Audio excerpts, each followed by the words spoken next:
Okay, so it's just past 5, so I'll kick off this webinar. Good evening, everyone.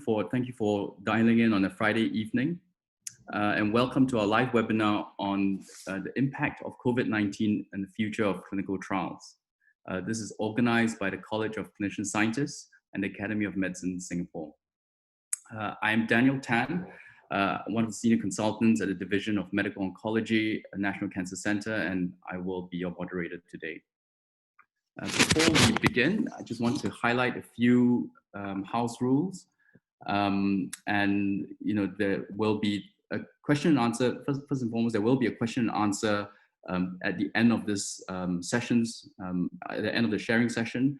And I encourage you to include, to ask questions along the way, and we'll hopefully have some time for discussions at that time.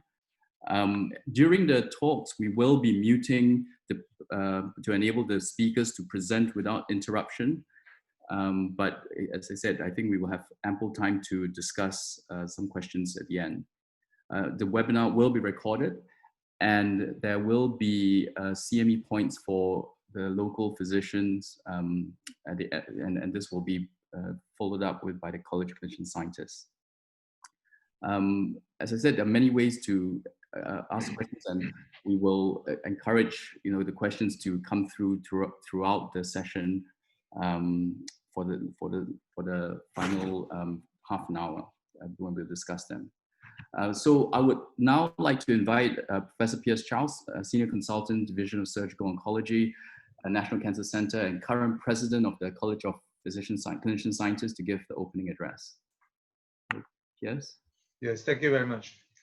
Thank you, Daniel. Well, welcome everyone to this webinar. We are very pleased to present to you a very distinguished panel today. The COVID-19 pandemic has really been an event that's unprecedented in modern history. At the speed at which the pandemic spread, the devastating impact on the economy and the very fabric of society. And many of the steps taken to control and contain the pandemic, such as social distancing, decreasing traffic within the hospitals, while important, they also directly impact on the ability to carry out clinical research at a time when clinical research itself is required to solve many of the challenges we see with the COVID-19 pandemic. And some of the consequences of this were devastating. In the early days, when there was almost a knee-jerk reaction to suspend all clinical trials with the advent of COVID-19, we see many patients who depend on clinical trials for their therapy to prolong their lives, such as patients on oncology trials, on cardiovascular medicine trials, and even in infectious disease trials, being denied the very care that they need.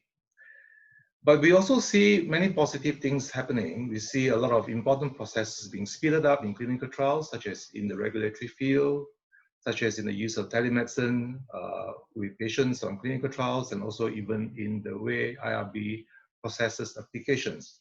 And what we have learned so far has been very useful. These are early days yet, but what we have learned so far will allow us to address the rest of the pandemic in a more positive way when there are second waves and third waves coming in. And what we have assembled today by the college is a very eminent group of panelists from oncology, from infectious disease, from industry itself, and also from the regulatory bodies. So I'm sure you will enjoy their discussions and derive a great deal from their experience. So enjoy the evening. Daniel, back to you. Hey, thank you very much, Professor Charles. So, as Prof. Charles mentioned, clinical trials are key to advancing medical science. And, for this reason, we thought it would be extremely useful to share the experience in different stakeholders and what we've gone through in the last 6 months. So our first speaker is Professor David Lai, who is Director from Infectious Disease Research and Training Office at the National Center for Infectious Disease in Singapore. And Prof. Lai has been on the forefront in managing COVID-19 patients in Singapore, has been involved in multiple clinical trials, including the remdesivir randomized phase 3 trial recently published. And it's a real privilege for us to hear from Professor Lai for this first lecture of conducting clinical trials in the midst of a pandemic and give his perspective as an ID physician. Professor Lai. Just on mute, so if you unmute yourself. Sorry. Thank you for the introduction, and I shall now share my screen.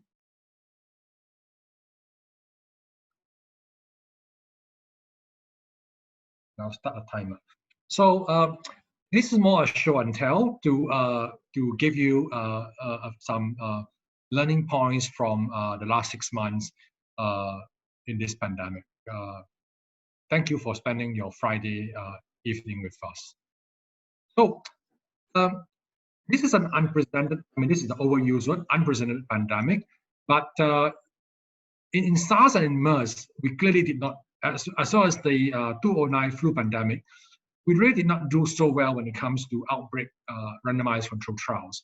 But one of the things that is very, very unusual about the COVID-19 pandemic is the number of therapeutic trials as well as randomized controlled trials. So this is just an overview published in April. At that point, there were 200 odd treatment trials, 157 RCTs. You see a range of investigational agents being tested. But one of the problems with all this highlight is that among the antiviral, for example, yes, out of 70 or 55 RCT, but out of these RCTs, only 32 have standard of care arm. So you will never know, even if you've gone through this RCT, if this new infection without any treatment, if a treatment really works. And of course, in blue, all the trials are in China, and then in orange is in US, and green is in Europe. You can see how everything that was done in China were duplicated in US and Europe, except that the outbreak response was less effective. So we can also see that I just checked this afternoon today on clinicaltrials.gov. There are now 1,500 interventional trials, of which in phase 1 and 2 was about 690, and in phase 3 and 4, nearly more than 400. The number of RCTs are really amazing. Now, how do we decide? We had the first patient in Singapore on the 23rd of January. How did we decide on what investigational agents to do? So number one, we know that we have no time for novel therapeutics. So we have to do repurposed drug. Repurposed drugs must have some in vitro efficacy, must be reasonably safe, and must have some plausible mechanism of action. So we went back to SARS and MERS, and you read this review in PLOS Medicine for SARS, it will tell you that in the clinical trials, in SARS patients, ribavirin inconclusive, common plasma interferon type 1, Kalisra inconclusive, and it says that 29 studies of steroid, 25 inconclusive, 5 are classified as possible harm. So hold that thought. And then in MERS, the Middle East coronavirus, it says that the use of any therapeutic in MERS is investigational, and then the warrant further investigation is convalescent plasma, interferon, ribavirin, and Kalisra, and corticosteroids, ribavirin monotherapy, and meconic acid, toxicities exceed potential benefits. So this is what we have in January. Now, very soon after, because this is from the lab, this Wuhan State Laboratory actually sequenced a virus, was prevented from releasing the sequence initially. So you can read the story of Dr. Shen. And you can see that we very quickly know that remdesivir was the most active in terms of the EC50. I will get the pointers on. So EC50, and it also has a very good selective index, more than 100. Whereas for chloroquine is a bit higher, and the selective index is a bit lower. Now we were not going to go to favipiravir, which is an antiviral, which has never found a virus to treat, because the EC50 is around 60, and the selective index is less than 10. And ribavirin as well, you can see that the EC50 is more than 100, and selective index is less than 10, because they're unlikely to work. So there are some bases for our selection. These are based on Vero E6 cell culture data. So Now, how do we get into the remdesivir trial? On the first day of Chinese New Year, I got on to the WHO treatment trial call and volunteered myself to be in the protocol writing group. And among the writing group is actually Dr. John Beigel, who is an associate director in NIH. And through him, he's the PI of the remdesivir trial. We got Singapore into this in the NIAID and remdesivir trial. We are subsequently published in England, which is the one that Anthony Fauci said is a new standard of care. Now, but the owner of remdesivir is actually Gilead. It developed it for Ebola, and initial contact of Gilead from Singapore as well as from other countries, we always get this thing back. China was the epicenter. We are directing our effort there. It's not a commercial product, and so on.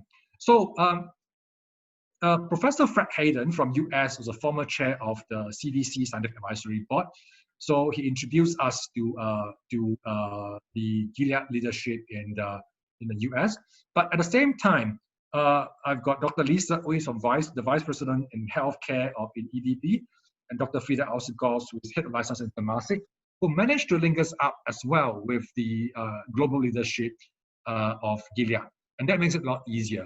And then we also got into the two severe and moderate COVID-19 RCTs as well. So we got 3 remdesivir trials in Singapore in March.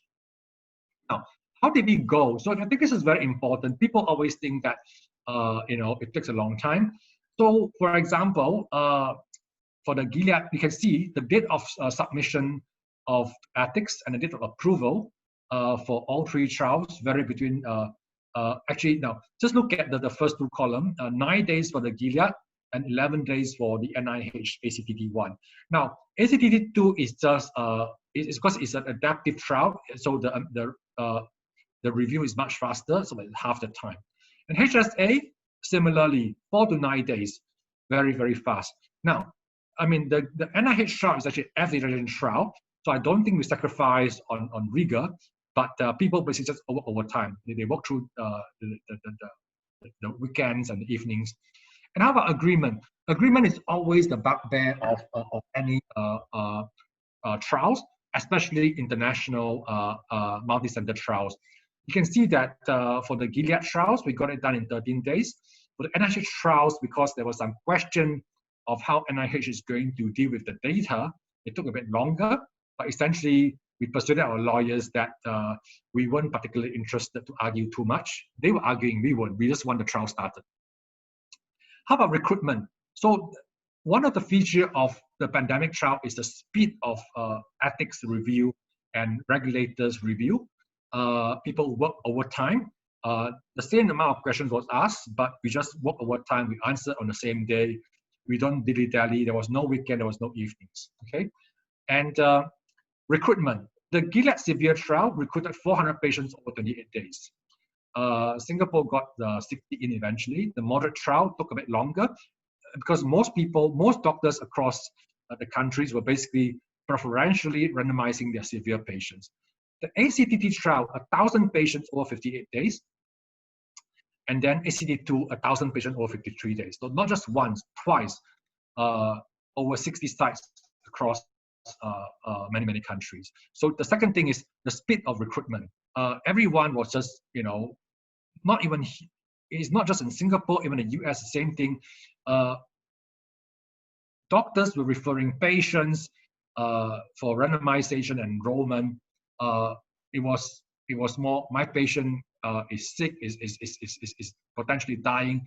Can you get the patient onto the trial? But we still have to go through the eligibility criteria. We still have to consent the patient the proper way.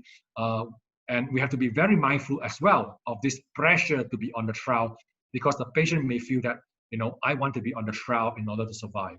So we don't compromise on that. And there were patients who did not get onto the trial because after proper consent, they did not take the risk. Now, this is to show you the IRB approval. I got permission from Dr. Bansit from NHG. You can see that for new studies, many studies, these are not all trials, but these are all the COVID-19 studies. There were As of 2 weeks ago, there were 274 studies approved by DSRB and HG. This is one of two ethics committee in Singapore. And most of them approved, you can see, within 2 weeks. Okay, and for amendments, a bit long. Of course, there were some stragglers a bit further out, but it is really very fast. COVID-19 studies were prioritized, but of course now RLBs have now gone back to peacetime work a bit, hopefully, and not sacrifice the oncology trials, the neurology trials, and the cardiology trials. This is how we take consent. This is my colleague, Dr. Barnaby Young. He went in there with full PPE. All the documents were done properly, but we cannot bring it out because we can't disinfect the forms. So we give it back to the patient, and they usually throw it away when they leave the hospital. And then we print out, we save it and then print it out for documentation. And then for samples, all research samples from COVID-19 patients are considered BSL-3. So our staff don't go in, but the phlebotomist or the nurse will take the samples and then double back and put in the ice box and then transfer the BSL-3 the same day. So the other part about this is that all research samples have to go to BSL-3 and infection protocols have to be approved by MH Biosafety as well as institutional biosafety committees, which made this agree. So there's considerable delay in getting special approval for one of our collaborators, for example, immunology, and that has impact on research. It took us a while to get our data on flow cytometry out. We were just starting doing single cell and whole exome sequencing work. China had no problem. They got it out 2 months ago, and some of the European sites have also started publishing. We are still starting. Okay, we just got our transcriptomic works started a few weeks ago. So these are just the impact on delay in research because of biosafety approval and review. Just to show you that, of course, where the epidemic was, US recruited most of the patients in the Gilead trial. But if you compare Singapore versus South Korea or Japan, we really didn't do very badly. Even some of the European countries with many cases, Switzerland, UK, Singapore did quite well. So we were one of the most highest recruitment site in Asia. So we really went out there to randomize our patients since early March. So now this resulted obviously in this is the NIH report. It basically shows that remdesivir expedited recovery by 4 days, but it also shows that for the patients on oxygen but not intubated, it reduced mortality by 78%, which is not something that a lot of people look at. It did not work. It has not worked in those who are intubated. Of course, the Gilead trial itself showed that 5 days work just as well as 10 days. And that's important because we are still in short supply of remdesivir. And you don't, for each course that you use to treat one patient, you can treat 2 patients. Now, we also tried to, through EDB and Temasek, we linked up with Regeneron. They wanted a biotech that had a successful Ebola antibody. And I worked quite hard to get them samples from our patient in early March, and they derived highly effective monoclonal antibodies. Unfortunately, unlike the Gilead collaboration was successful, they decided to do their trials in US and in South America. They got a lot more. They got $500 million from US government. So we had some less successful bets as well. Now, the other thing worth mentioning is the recovery trial. UK NHS recruited 12,000 patients since the epidemic hit them in late March. And they showed that dexamethasone reduced mortality for 35% in the intubated, 20% in those on oxygen, so less than remdesivir, and did not help patients if they're not on oxygen. Now, the peculiarity of the recovery trial is that for those who are not on oxygen, 10% died, and intubated 40% died. So the effect, whether it's reproducible in our cohort, is questionable. I want to highlight a few things. Firstly, they do not collect data the way a registrant trial or usual RCT does, because the information is supposed to be linkage to medical databases. Okay, that's number one. Number two, that they do not look for a lot of adverse events. So it will only, if it's reported in the medical records, it will collect it. They only look for a few particular adverse events. And the last thing is very important. They will randomize, it is an LCT, it's multi-arm, okay? But if the attending physician feels that it's contraindicated, doesn't like it, they can actually not randomize that. So if you look carefully at the preliminary report that was released in preprint, actually about 7% of patients randomized to standard of care actually receive dexamethasone. So it is a bit strange. But nevertheless, it overturned the dogma that steroid doesn't work, which I highlighted to you in the systematic review for SARS and MERS. So what is next? We completed AC2 trial, which examined baricitinib versus placebo. Now, why do I mention this? No one thinks that a JAK inhibitor will work, but it was predicted by AI, benevolent AI based in UK.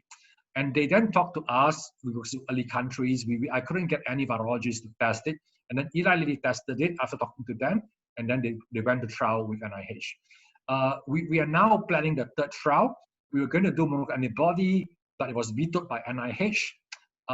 Dexamethasone after the UK trial came out, but the Americans and the British just couldn't agree.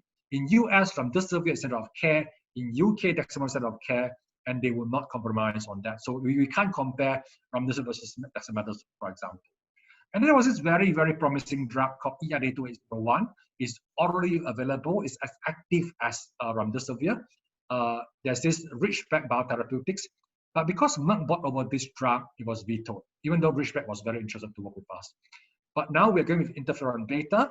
Now, if you look at the old data from SARS and MERS, it will tell you it doesn't work, okay? But there's now new evidence, new in vitro data. There's a science article just last week showing interferon alpha and beta depletion in severe COVID, and also 2 pilot RCTs in Hong Kong and Iran showing fairly potent antiviral efficacy. So we are now going to, again, 1,000 patients with ACTT3. And in order to get onto a monoclonal antibody, which we think will work better than conventional plasma, we are also engaged with NIH to do this multi-arm 2-stage RCTs. That's all I have, and I'll take questions later. Thank you for your attention. Fantastic.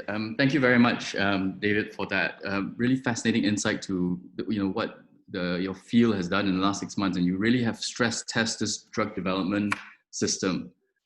So I think a lot of concepts there that we can learn from, and we'll again save some of that for the question and answer towards the end of this this next few lectures. And we'll switch gears now to the oncology field, and it's my pleasure to invite Dr. Daphne Day, who's a medical oncologist from Monash Health and Monash University. She's a medical oncologist with expertise in breast, head and neck cancer and drug development. And in Singapore, at least, when during the pandemic, oncology care was still classified as essential service, and some of the studies remain recruiting, although with some challenges. And it really made us really weigh out some of the risk-benefit ratios in getting patients on clinical trials. It's a pleasure now for us to hear from Dr. Daphne Day. So Daphne, please. Thanks, Daniel, and thanks to the organisers and sponsors for inviting me. I'll just share my screen.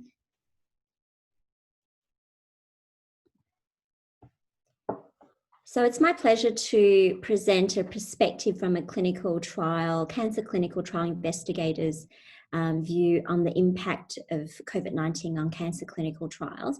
My topic is recalibrating risk and benefit ratios for oncology clinical trials post-COVID-19. So I'll start with this concept of risk versus benefit in clinical trials. And I think that there's risk inherent in any medical research. The central question on an individual level is the patient adequately informed of the risks, and are they willing to accept the risks in exchange for the potential benefit of participating in a clinical trial? Unfortunately, COVID-19 has introduced a new dimension to risk management. In cancer care, there's the risk of COVID-19 exposure, a hospital visit, which we would have previously seemed innocuous, might represent to a patient an unknown additional risk of COVID-19 exposure. There's increased burden on hospital resources and risks to trial operations, which I'll touch on later. And on the other side, on the flip side, if the patient isn't able to continue on a trial, there's the risk of disruption to their care. So this is an analysis from Medidata. Medidata is a online data platform that many clinical trials use worldwide. What this shows is a huge decline in enrollment between March to May compared to the same time last year in clinical trials across therapeutic areas. And there's oncology there highlighted in red. So a decrease in enrollment of about 50 to 60%. Luckily, there's been more recently a levelling off of this decline in enrolment, and the numbers are starting to rebound. And of course, there's lots of regional variabilities depending on how much COVID-19 is impacting locally.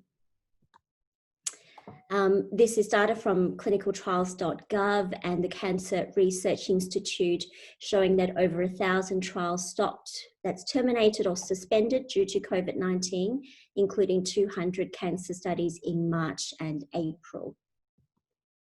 So moving from the impact on patient enrollment, I just wanted to touch on clinical trial operation risks. So because of extended timelines due to COVID-19, there's milestone delays. Missing data is a huge issue due to a myriad of reasons. There's protocol deviations, disruptions in drug supply chain, increased operational burdens, and geographical disparities. And I think these risks are actually very complex, multifaceted, and far-reaching. I think Ken, who's following me, will give an industry's perspective and might touch on some of these points a bit more. In the next two slides, I just wanted to give local examples of how we managed the COVID-19 risks during this period. I won't spend too long talking about infection control and physical distancing measures. The next point is about risk-benefit assessment, and this is particularly tricky. So our institution and ethics board allowed individual investigators and the department to assess each trial, and for trials that are deemed tier 1 or tier 2, we were able to keep the trials going. New trials and non-therapeutic trials were on hold. Patients who are already enrolled on existing trials were prioritized, but new patient enrollment we had to discuss on a case-by-case basis. Phase 1 trials I put there separately. So phase 1 trials is a huge part of my work, and it's associated with more experimental approaches and generally more intensive procedures, and it's therefore deserves separate consideration. But even outside of clinical trials, mirroring this process is the considerations in standard of care cancer treatment. And my colleagues and I spent much of February and March, I would say, going through the current treatments for all the patients in our department and really reweighing that risk versus benefit ratio. And it caused a great deal of angst and a lot of work. Remote solutions we pivoted to very early. We were able to use telehealth from very early on, and it's now constitutes most of our consultations are via telehealth. We're lucky in our institution that we already had the infrastructure and technology, but we just lacked the impetus before to adapt the technology. Documentation remains vital. And together with sponsors, we worked on rationalising procedures and limiting those to just those that have a scientific purpose. I think the next 2 points are very crucial. So communication in particular, it's really important that we support and inform our patients during this very uncertain time. And on the point of communication, I had a message to the sponsors and CROs. So I personally found it very helpful to receive memos from sponsors and clinical research organisations about their contingency plans for each trial, not only just on a practical level, but it gave me a degree, it showed a degree of, I guess, understanding for frontline staff and a collaborative spirit, which I found heartening. Lastly, the risk assessment process is continual and dynamic. So over the last 2 months, we were able to go back to normal operations whilst keeping some of our remote strategies in place. But in the last 2 weeks, Melbourne is in the depth of a second COVID-19 wave, actually a much bigger wave than last time, with much higher levels of community transmission, and metropolitan Melbourne is back in lockdown. So we're in the process of reassessing our workflow again. So this slide is just to show that the risk mitigation strategies I mentioned earlier have also been adopted globally, with the top 2 strategies being halting new patient recruitment, and I think also delaying new studies and using virtual methods. So Tim is one of my patients, and I just wanted to use his story to talk about how we work together with the sponsor, with the regulatory agency, and with our ethics board to help him navigate through the challenges of COVID-19. So he's a very well 50-year-old policeman. He works full-time from Hobart, which is the capital of the island state south of the Australian mainland. Very beautiful place. He unfortunately has metastatic bowel cancer, but with a subtype for which immunotherapy is highly effective. And Australia doesn't have reimbursement for this treatment. So he was travelling every 3 weeks from Hobart to Melbourne to receive immunotherapy via a phase 1 clinical trial. He was deriving clinical benefit and was, working from home, ECOG 0, not working from home, sorry, working full-time as a policeman.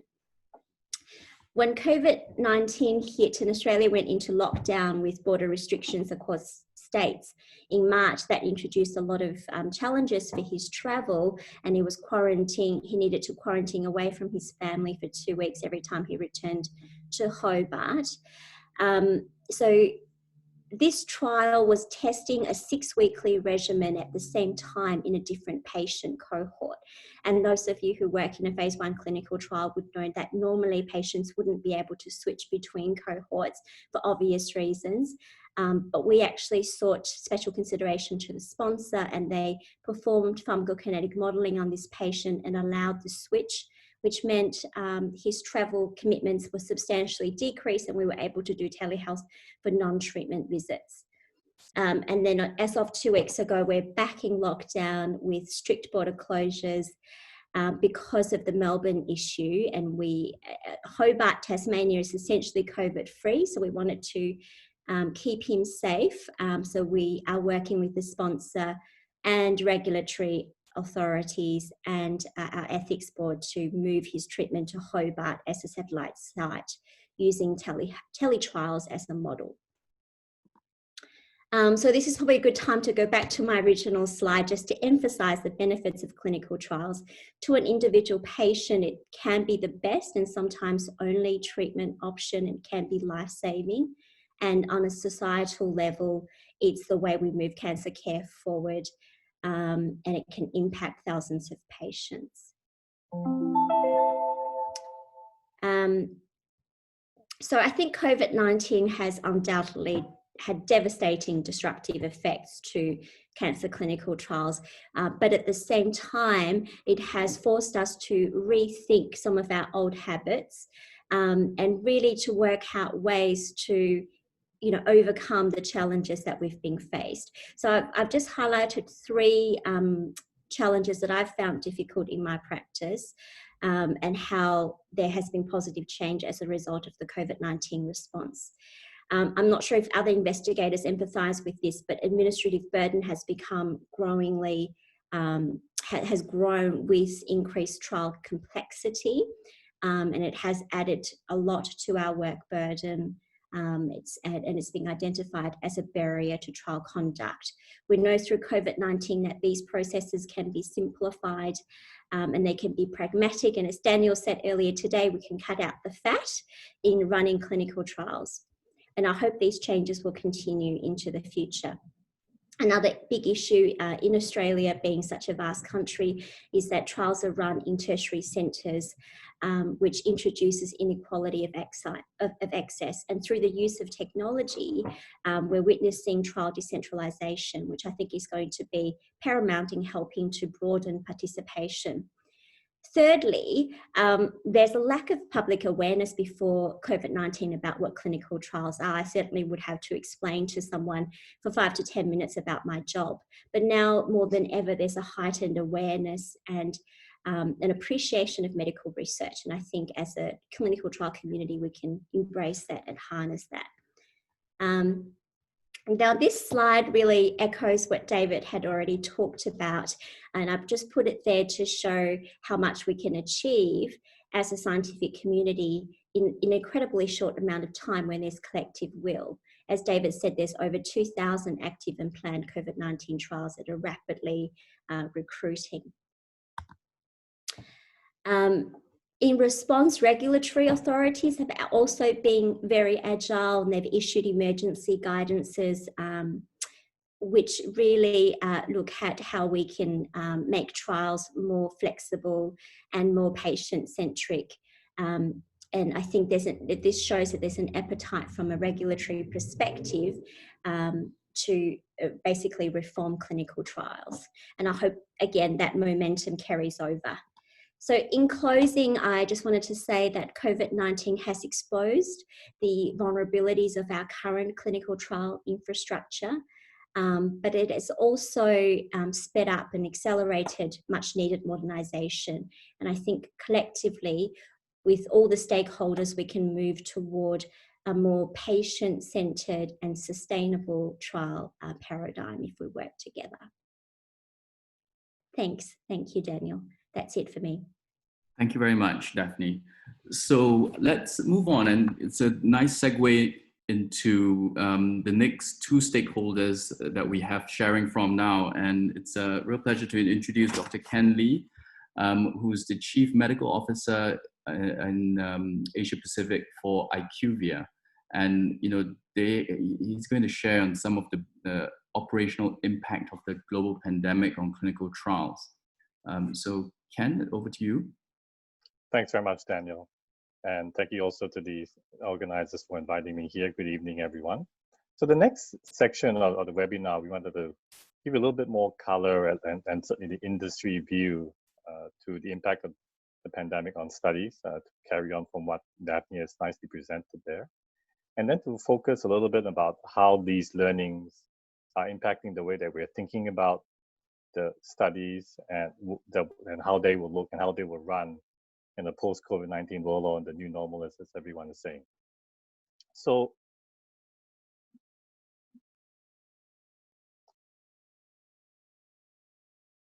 just having difficulty moving my slide here.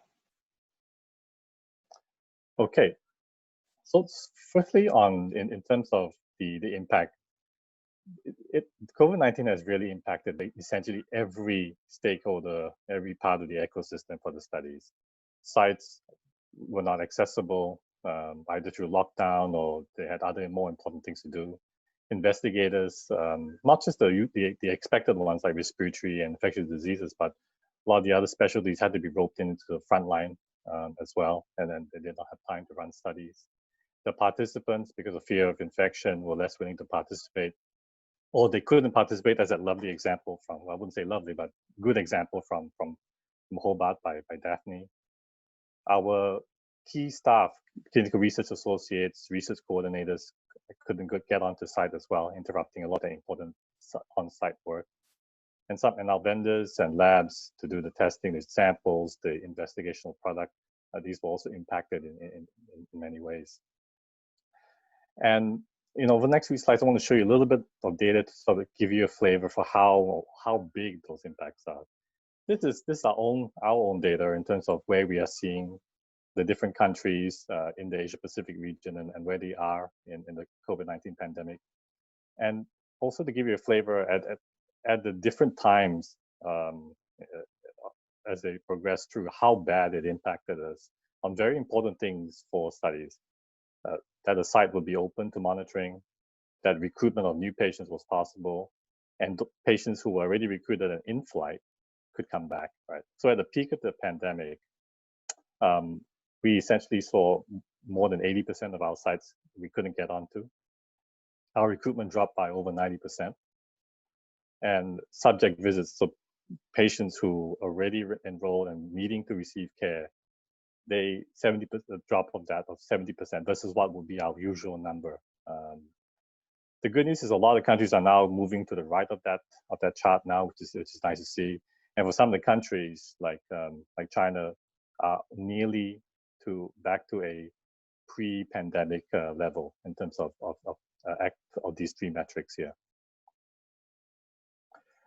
Here you give, this is a survey that we did for the US and Canada sites, give you a site perspective, but also I think in our conversations here with our own staff and also with investigators, I think very similar, right? And these are the key challenges that they cite during the pandemic. So a lot of things around the patient, and we'll talk a little bit about how we're taking that on board. Recruiting, engaging, retaining, then a lot of things around doing the administrative tasks around preparing for the monitoring visits, keeping the file upkeep, and so on. And then on the right, what they thought were important to help, and I'm very encouraged to see that in that middle column, or this column on the left here, technology that enabled remote access was seen to be something that would be very important for them, and would be very helpful to manage through a pandemic. The rest of the reasons here, additional staff, and that brute force approach probably not going to be sustainable. But as new technologies come, particularly around all these patient things, to enroll, schedule, and so on, hopefully we'll see as these come into place, more and more citations that these would be also important and helpful things in a pandemic. The pharmaceutical view. So this is some desk research of the top 50 customers, and data comes from the top 30 companies with public statements. So I think the very nice thing to see here is that half of the companies tried to leverage some sort of technology to enable their study to continue and to ensure follow-up. Naturally, a lot of them delayed new studies, delayed existing enrollment, delayed new trials. But they, if you look between their statements in April and May, the good news is that in May, the decisions have been really made to restart and to get enrollment going, and that's continued to hold true through to July and then here at this current time. So what does that all mean? So I think Daniel asked in the before about how we're preparing for and what investments were made. So actually, the industry had been trying to figure out how to do trials better, and you heard this term virtual trial thrown around in its many definitions. But a lot of components of that virtual trial model was going to be important in this post-COVID world. And these are summarized here. So some of the more strategic things I won't cover today, but obviously simplifying of the protocol, new types of study designs. But then the other things, operational matters, like having to do a lot of the operations on site. A lot of study-based procedures can be digitalized in some way to collect patient-reported outcomes, to collect other types of vitals. And then in the patients, right, there's so much was said about patients in the feedback. So using digital and technology to recruit, to keep patients informed and engaged while reducing their burden and increasing retention. I think these are things that clearly were going to be important. And I wanted over the next few slides to cover them in a little bit more detail. So the first is, if you just look at all that site thing, I think we've been criticized in the industry of being rather old-fashioned, and it's probably valid because we haven't really changed the way that our studies have run for a long time. On the basis that if it's not broken, why fix it? But if you look on the left side here, so much of our activities are so dependent on being able to get to the site. But if you look on the right, there's an equivalent thankfully, thanks to technology today, either here already or very, very soon to be ready, to be able to do that at home or nearer to the patient, to do televisits or to do home visits, to take the consent to send IMP drug supply directly to the patient. There are so many more devices that can collect all manner of vitals and other type of health data. Many of the essential instruments for diseases have an electronic version, so patient-reported outcomes, clinical Alzheimer's assessments can now be done. And of course, usual things like chat and so on to be able to follow up on patients are now all possible. And a lot of these were implemented, as you hear later from Sumitra and also from Daphne before, were applied during the course of the pandemic. So then just moving to recruitment, I mean, that was so much about recruitment. And I think it's probably one of the two most controversial things in the whole virtual trial ecosystem. The first is gaining access to the health record to do monitoring and so on, which is controversial. The other is essentially how we can recruit patients. I think the top is something we discussed previously from how we're using more health records, claims data, so that we can find patients, particularly patients known to the sign, more quickly and more accurately, using some AI sometimes even. But at the bottom there, patients not known to the site, and particularly for some indications, perhaps not oncology, but a lot of the other more lifestyle-based diseases, patients are not known to the sites, and to have direct-to-patient and physician recruitment and referral techniques through social media, through search engine optimization, other types of traditional media. I mean, you see, advertisements for, great examples on the Wall Street Journal for patients for COVID-19 studies, for example. I mean, this is probably a very dramatic version, but certainly something heading in this direction in order to be able to find and to follow up and engage patients. So that's another thing, and probably good for that to be discussed a little bit later. The other piece is that we're also looking at how the ecosystem is going to look, right? And Daphne showed that beautiful picture where the patient is clearly at the center, and the study team is probably going to look different in the post-COVID-19 world. I mean, the investigators there, of course, but will be supported by, in a way, different parts of a healthcare team, right? Maybe the patient's practitioner, phlebotomist to go to the home nursing to do the follow-up visits. They'll get a lot of data fed remotely through health devices that are popping up and getting better every day. And then, of course, we have our CRAs and our research coordinators, and there's probably different members of the team that we're looking at who will complement this in the future, right? And maybe it's a hybrid role or something like that. Is to be seen. But there'll be someone who's managing the recruitment, particularly on the digital ways, a study concierge, a patient guide to bring them through. I think that's clearly going to be very, very different in the future, but enabling really a very patient-centric approach. I think the other interesting thing is, virtual trials has been around for nearly a decade, actually. The first claim to having been done, doing a virtual trial was nearly 10 years ago in 2011 by Pfizer, overactive bladder study. But since then, we've not had all that many. And it's been very, very challenging. And I think we're probably here at the moment. But thanks to, well, I'm not sure, thanks to COVID-19, it's certainly accelerating the interest of the industry, the willingness to really challenge the status quo and changing that. And I think we do see that a number of the different components discussed here today will be implemented in the trials of the future that will not only help us to be a little bit more pandemic proof in terms of continuity, but also enable patients to be a bit more, the trial being a lot more patient friendly, the journey being a lot more pleasant, so that we can run studies more effectively and recruit patients and engage them more effectively as well. And I'll just leave you here with a little picture of probably what the life is going to be in the upcoming years. You probably, all the different stakeholders on the phone today will be engaging with screens like this and platforms like this across our devices, be that mobile, tablet, or or PC, because that's probably going to be the new place. And very encouraged by that, because I think it will enable studies to be run better and to be certainly a lot more pandemic proof in the future. on that note, thank you very much. Daniel, pass it back to you. Thank you very much, Ken. So lots of fantastic ideas on potential future for some of the way we operate clinical trials.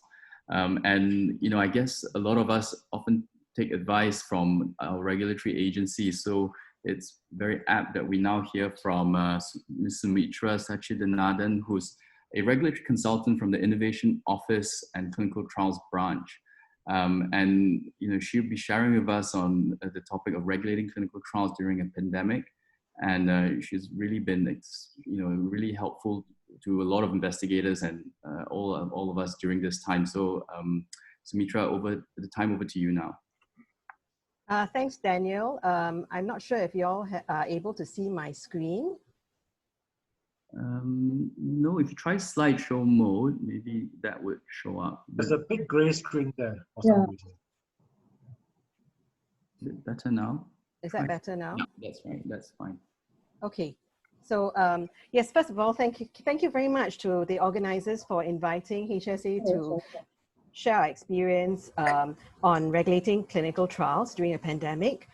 So I'm here to actually share with you all our experience on regulatory facilitation, as well as how we have actually helped to manage the impact of COVID-19 clinical trials, and also the impact of COVID-19 on the future of clinical trials.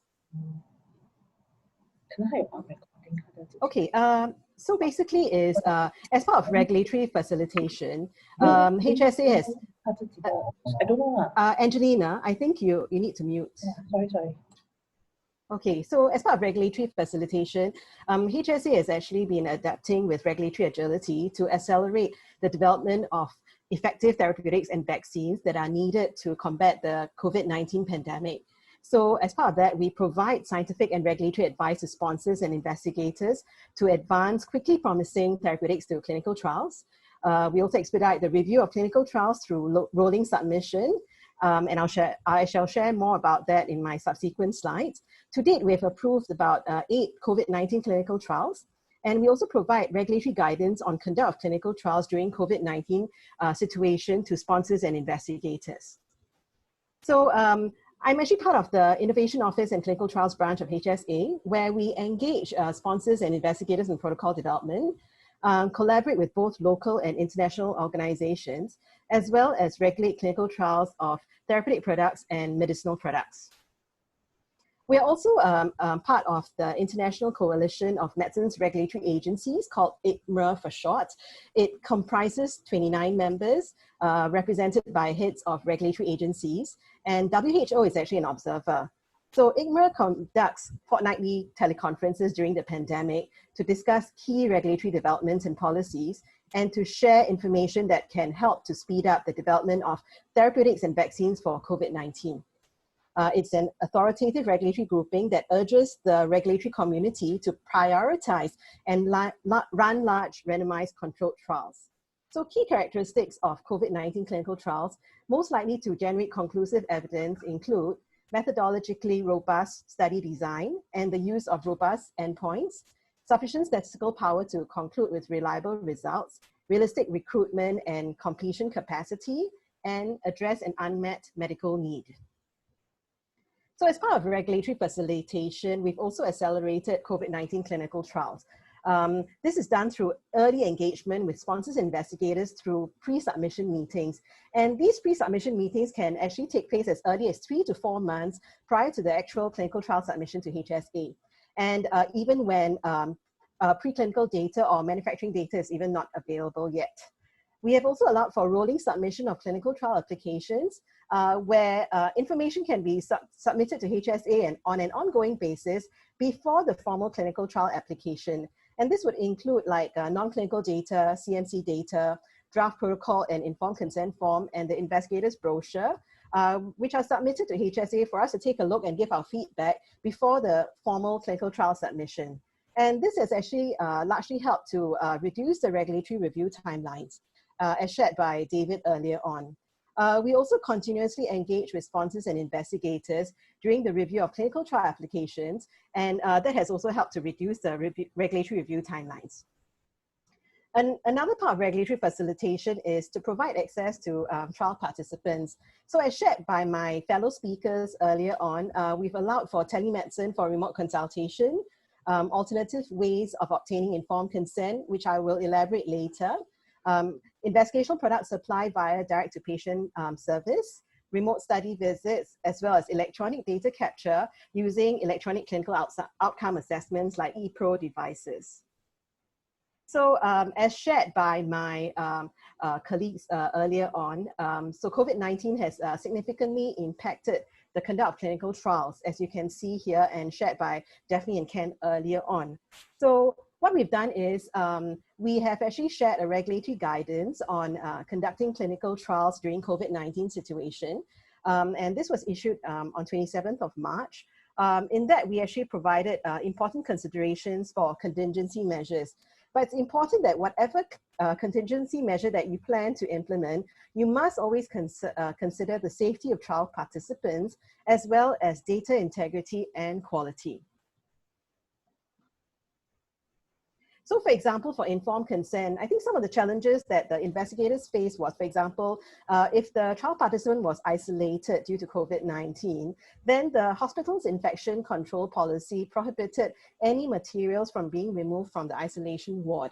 So as such, what we allowed was for a photograph of the informed consent document that has been signed by the trial participant and the investigator to be taken, and that to be actually transmitted electronically, so that either a hard copy can be printed and certified as true copy and provided to the trial participant upon discharge, or it could be also filed on site, or it could be even filed electronically and sent to the trial participant by email. Another thing we've allowed is remote consent, where consent is actually conducted between the investigator and the trial participant at different locations via audio and video calls. And thirdly, we've also allowed for electronic consent, where electronic systems are used to provide trial information as well as to obtain informed consent. So important considerations for informed consent would be to ensure that safeguards, the right safety and well-being of trial participants are safeguarded, data security, confidentiality, reliability, integrity, and quality are assured. So I'd like to remind investigators that if you have any intention to roll out, for example, remote consent or electronic consent, apart from consulting DSRB or your CIRB, as well as HSA, it'll be important to also consult your IT department, as well as your legal department on the impact on data privacy, as well as acceptability of the electronic system that you're intending to use. And it's better to do this early on rather than wait until you submit your protocol to the IRB and HSA. It's also important to ensure that basic principles of informed consent, like information, comprehension, and voluntariness are assured, and the regulatory provisions of informed consent are complied with. So another part of enabling measures is actually investigational product supply. So I think the speakers have actually discussed at length about direct-to-patient supply, where the IP is actually delivered to the trial participants' homes. But this is only possible if the IP can be self-administered by the trial participant. So we had other sponsors that approached us about the possibility of administering the IP at remote medical facilities, or switching the IP to a commercial supply because it's a locally registered IP, or switching the trial participant to standard of care, or even discontinuing study treatment. So regardless of the contingency measure, it's important to ensure that safety of trial participants is paramount, and IP security, accountability, traceability, and compliance with IP storage requirements is complied with, and not to forget that the investigator is ultimately responsible for IP management for a clinical trial. So there has to be adequate PI oversight. Another thing is about study visits. So as you know, because of quarantine orders, stay home notice, visit restrictions imposed by hospitals, or even travel restrictions, many of these trial participants were unable to return to the study site for study follow-up. So we have actually allowed for laboratory tests and diagnostic tests to be done at remote facilities, as well as telephone consultations to be done via audio calls and video calls. So then again, a reminder to investigators, for telemedicine, it will be good to actually consult your IT department on the acceptable telemedicine software to be used. Okay, because usually for clinical practice, the IT department would have already been aware of which is the recommended software to be used for telemedicine. So similarly, it should also apply for clinical trials. Okay, and important considerations would again be safety of trial participants, whether it can be reasonably assured through the alternative efficacy and safety monitoring approach.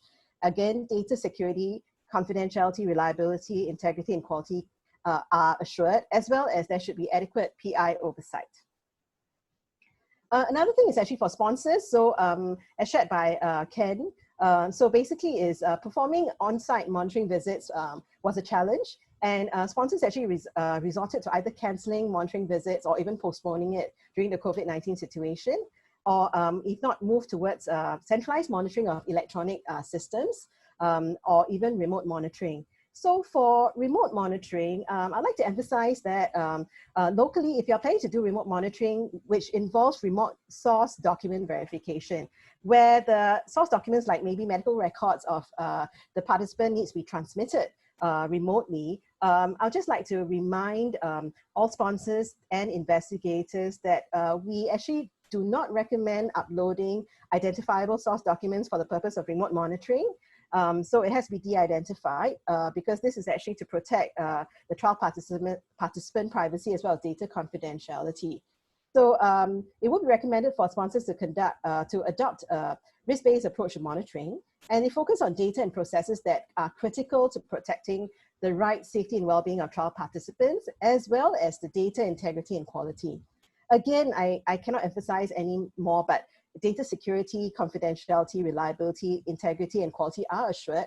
And they also should consider the burden that might be imposed on study staff as well as facilities in having them to de-identify the source documents and upload it, so that it can be reviewed remotely by the monitor. So in line with the theme of today's webinar, so COVID-19 definitely has had an impact on the future of clinical trials, and there's definitely a need to future-proof and optimize clinical trials. And this actually starts from study design itself. Okay, consider maybe implementing virtual visits, using electronic consent or remote consent, okay, or electronic systems, as well as informed consent procedures, eligibility assessment, and IP supply, ongoing safety and efficacy assessments.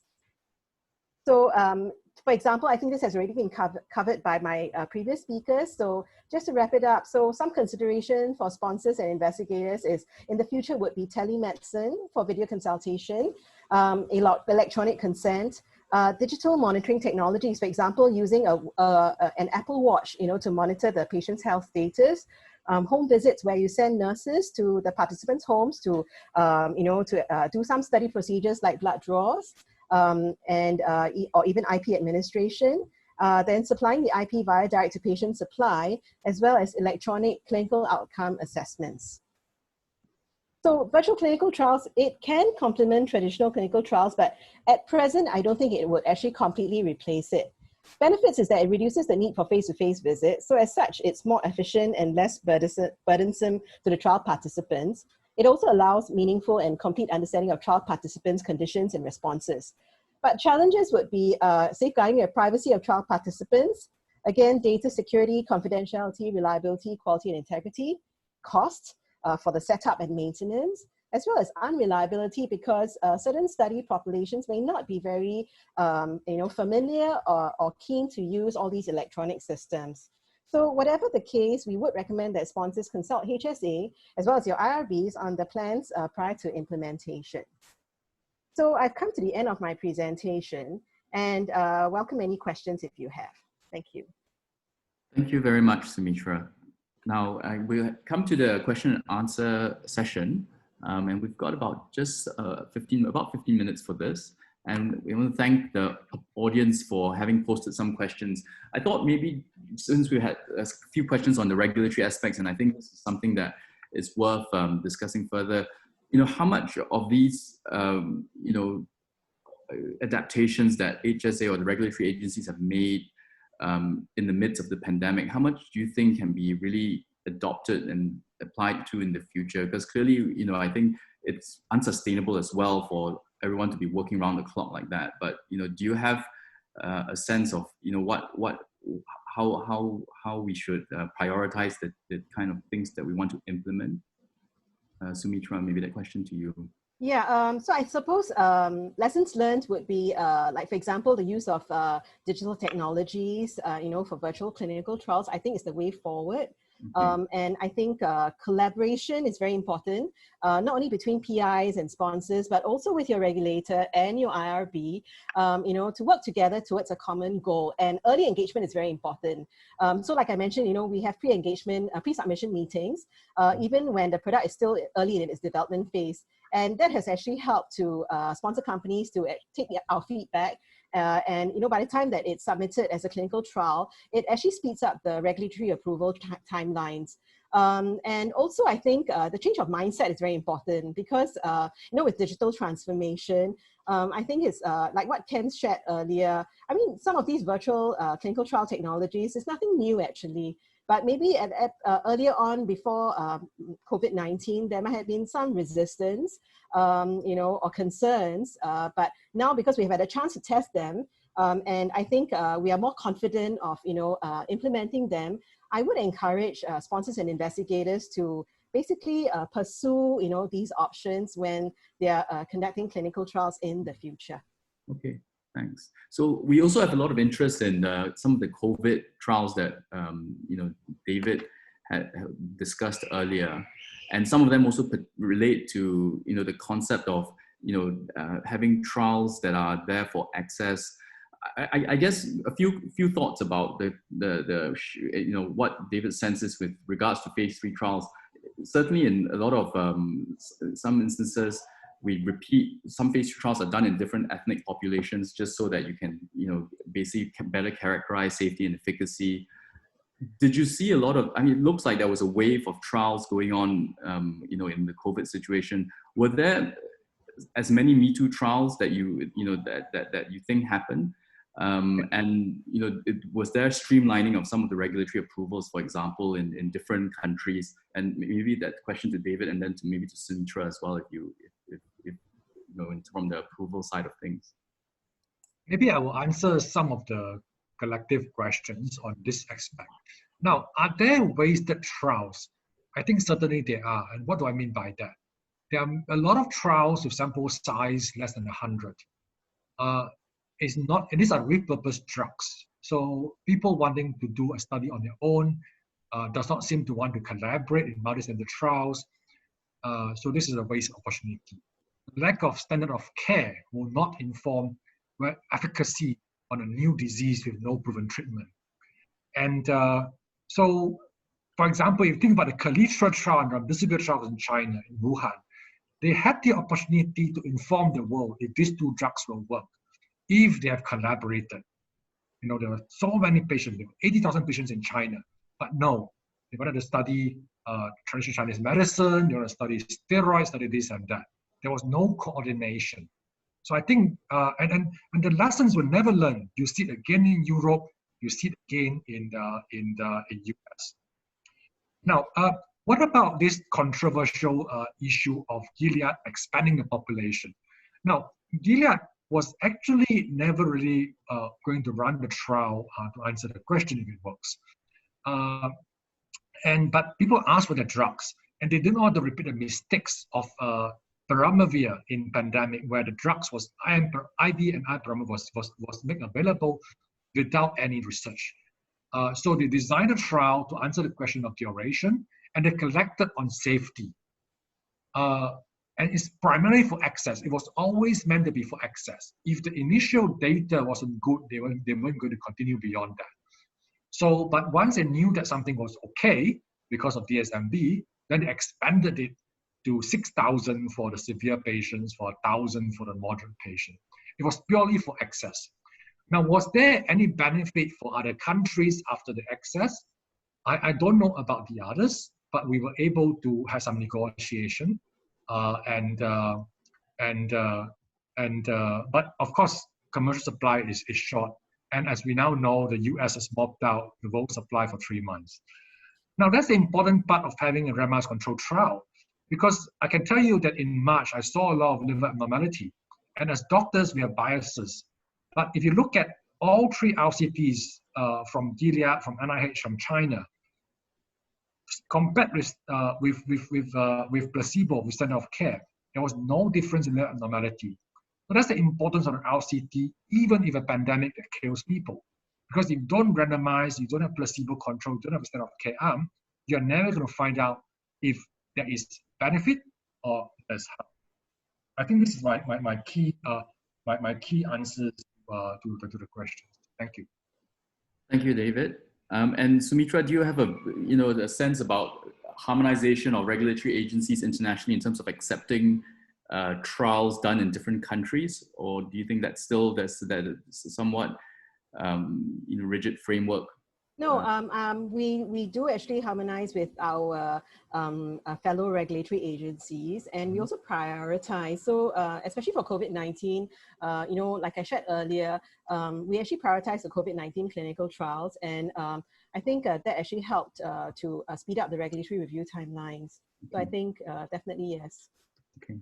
And then a practical question on COVID-19 handling and storage and shipping. I suppose there was a question there, and I take this opportunity to also bring Piers into discussion because he had been helping with some of our policies. So, in terms of any two things. So one, any special kind of precautions for shipping out samples? And this question maybe to David and Piers, and then whether or not we should be, how should we be testing? Should we be testing for COVID for patients in clinical trials, right?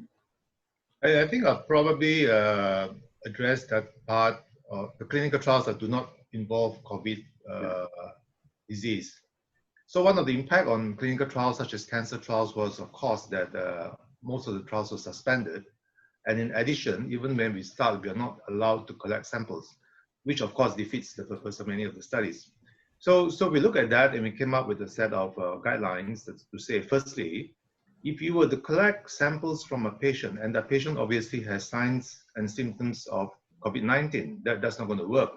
So no clinician or no investigator is going to collect a sample from a patient who is sick. So the samples are going to be collected from patients who are well or who are not sick, because these are not COVID studies. So your only concern now is whether these are asymptomatics, because if they are symptomatics, you're not collecting them. And if you are collecting from asymptomatics inadvertently, then the only risk is if you collect from the GI tract or the respiratory tract. If you collect from the breast, from the liver, from the prostate, there's absolutely no risk. So we put up a graded scale of risk. So in our institution, if you were to collect samples from the respiratory tract, for example, they have to be stored separately from the rest of the samples for the duration of the COVID. And there is an expectation that you need to make sure that they are COVID-free before you do experiments on them. But for the rest of the samples, the normal rules should apply, and that risk should not be increased. So with that, we restarted our research enterprise. In fact, before that, we were really bogged down. Maybe David can address samples collected from COVID patients. Yeah, so we got a lot of that because you realize that the first wave was China. And it was really difficult to get samples out of China. But and Singapore was the top of the league outside of China. And once it hits US and Europe, I was quite disappointed. We dropped on the league table. But nevertheless, we were connected by a lot of people. They want the virus, they want the sera, they want everything. It was really quite difficult because sometimes there was absolutely no hypothesis. They just wanted. Okay, of course, and sometimes it's a very scientific reason, but we don't know what is the best way of transferring because it's all BSL-3 is barter involved. So essentially, what we did in the end is we go through the international sharing platform, WHO or SERA, to the National Institute of Biological Standards and Control, and so we go through the process. We send it to the international agency that regulates it. And then they share it out among the people that request it, because there's proper documentation and all that. And all the requests coming from all sides. Some of them go to the minister, some of them go to NMRC, some of them go to TNS. It was just crazy. I think following from what David has said, I think the common observation is that at the time where science was most needed and most crucial, a lot of the research done fell short of the standards expected of a good scientific research project. So going forward, David, do you think there's a way that we can be more coordinated and less wasteful of opportunities? I mean, we can only do it within our sphere of influence, right? So in March and February, I talked to a lot of people. I talked to a lot of people, and how to explain to them? Now, why do you want to do a study in hospital A? Why don't you do a study in hospital B? Why don't we just do together as a national work group? And some people perceive that. I was very cautious of being perceived as blocking people, but because what we're trying to prevent is exactly what happened in China, in a lot of countries, where there are multiple small studies which never finish recruitment. But once the epidemic explodes, of course, it is free for all.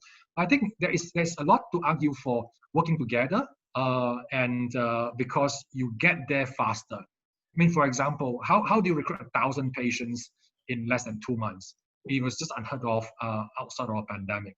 And even during the pandemic, for example, a lot of industry trials, they could not finish even 500. If I look at Roche and Sanofi in their IL-6 receptor antagonist trial, it was a lot slower than that. Whereas you have multiple sites in a lot of countries, and the epidemic will increase and wane in different countries. You have a catchment area. And I think that is the benefit of international multi-center collaboration. Agreed.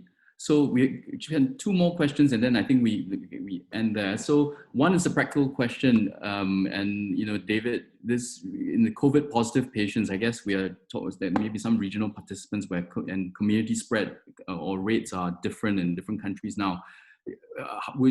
I guess you would exclude patients from that, and you would advise against them from being enrolled onto trials for now. If you do pick that up. You mean it depends on what trials you are in, right? If you are in an ID trial and you want them, but certainly if you are an oncology trial, you definitely don't want to have a COVID positive patient. It's now been shown that surgery in a COVID-19 patient leads to higher respiratory complications. So we advise defer all non-urgent surgery. And this virus is really everything falling in together to become the perfect pandemic virus. It has so many multi-system complications that we are just learning about it. Whether it's the heart, the brain, the blood vessels, and so now people are saying, do we test more people? And at one point we can't. When Germany started testing, the PCR reagents supply went down. When US ramped up the testing, there was short supply and so on. But now we can. And I think our strategy and policy should be informed by impact on practice as well as science. Okay. And the last question, I would just ask each person to comment, because it's really, speaking to the point of trying to foster more collaborations. How are we going to collectively change that mindset, right, of trying to embrace these new technologies? And clearly, I guess, we start maybe with David, and we go around the room. I think the pandemic has really forced that in your ID field. Do you see a lot of these things being applied to even now, the next phases of other ID research? And, is that something that, you all can champion and lead the way on? Well, you see, when we talk about how efficient and how fast people work, people, that has impact on it, right? It really has, all our lives have been turned upside down. And I really don't expect that. I don't think it can continue for too long. But I also hope that in the future, ethics and regulatory oversight and agreements do not have to take months and months, because people now realize that you can do it more efficiently. And of course, for trials, we have the activation was done remotely.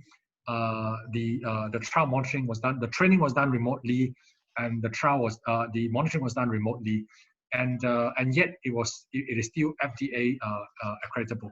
So I think these are things that we should learn, but I also don't think that we should mix the ethics and regulators lose their sleep and their weekends. Sumitra? Yes, so I think that keeping an open mindset is very important. Basically that by embracing digital transformation, I think it can actually, allow the clinical trials to be conducted in a different way compared to the traditional methods. And also collaboration is very important. So like I mentioned earlier, I think early collaboration. So, for investigators, don't only just consult your sponsors, but also consult, for example, your IT departments, legal departments, get involved with HSA. Now you know who we are. So, you can actually consult us anytime. Even your IRB. So it's very important that everyone works together towards a common goal. Okay, and Daphne, collaborate. Your take on how we're going to move the needle together. I'm going to keep my answer short. I just have a screaming 1-year-old in the background. But yeah, I agree with everyone that I think we've seen new ways of doing things, that we've been forced out of our old habits. I also agree with David that we can only sort of work within our own sphere of influence. But there has been a lot of, I think, spirit for collaboration, and I think there's a lot of momentum to change things. Ken? Yeah, so I think the changes are definitely upon us. It's to challenging the status quo. I saw a question on the Q&A. We didn't get a chance to talk about it, about a study that was rejected. So direct-to-patient study with some home infusions. That's right. And maybe you can reach out to other individuals like myself to look at that, and we can talk more with Sumitra to see what we can do about that. But take these practical examples and challenge them. I mean, home infusion is probably one of the more complicated areas, so we may want to also take some steps towards less controversial items like e-consent and patient report outcomes and things like that. Yeah. But if we continue to do that, I'm sure we'll be successful. And Piers, as a trialist for many regional sites and chairing the College of Clinician Scientists, what are your thoughts on how we can make this ecosystem move? I think what the COVID-19 has shown us is that many of these clinical studies can be done with much less fat. So moving forward, it is. I wonder whether we are going to see more and more pragmatic trials. And in many ways, this is only possible if the regulatory authorities are in favor of that. And in fact, industry itself supports that. So maybe these are two questions that we can hear from Sumitra and Ken. And when you say pragmatic trials, you mean like what this recovery trial where you build exactly, because that's right. You have a particular scientific endpoint that you need. Many of the other stuff are required for registration purposes or for other purposes not related to the basic science, to the fundamental science you want, scientific answer that you want to. So of course, a lot of IITs are more pragmatic in the sense, but lots of trials, as we can see during the COVID-19 pandemic, are really bogged down because of all these other things. So moving forward, Sumitra, for example, do you think the regulatory authority sees a bigger role for pragmatic trials? And Ken, do you think industry will accept that? Yeah, I think there will be definitely a bigger role for pragmatic trials, like as you mentioned, because investigator-initiated trials are always geared towards that. So over to Ken. Yeah, for sure. I think anything that helps to do things more efficiently and bring therapies to patients faster, it's always going to be appreciated by industry. That's for sure. Right, that's great. Okay, so I think we've now just past 6:15, so we've come to the end of our Q&A session. I think thank all the participants and for the questions, as well as the speakers for the active discussions, and we hope that you have enjoyed and benefited from these discussions. I also actually want to thank some of the support from Roche, who actually in part had supported this event.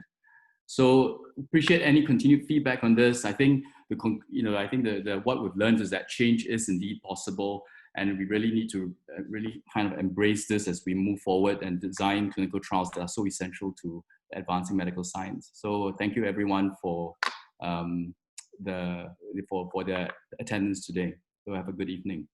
All right, thanks. Thank you very much. Thank you. Bye-bye. Good evening. Bye-bye. Have a good weekend.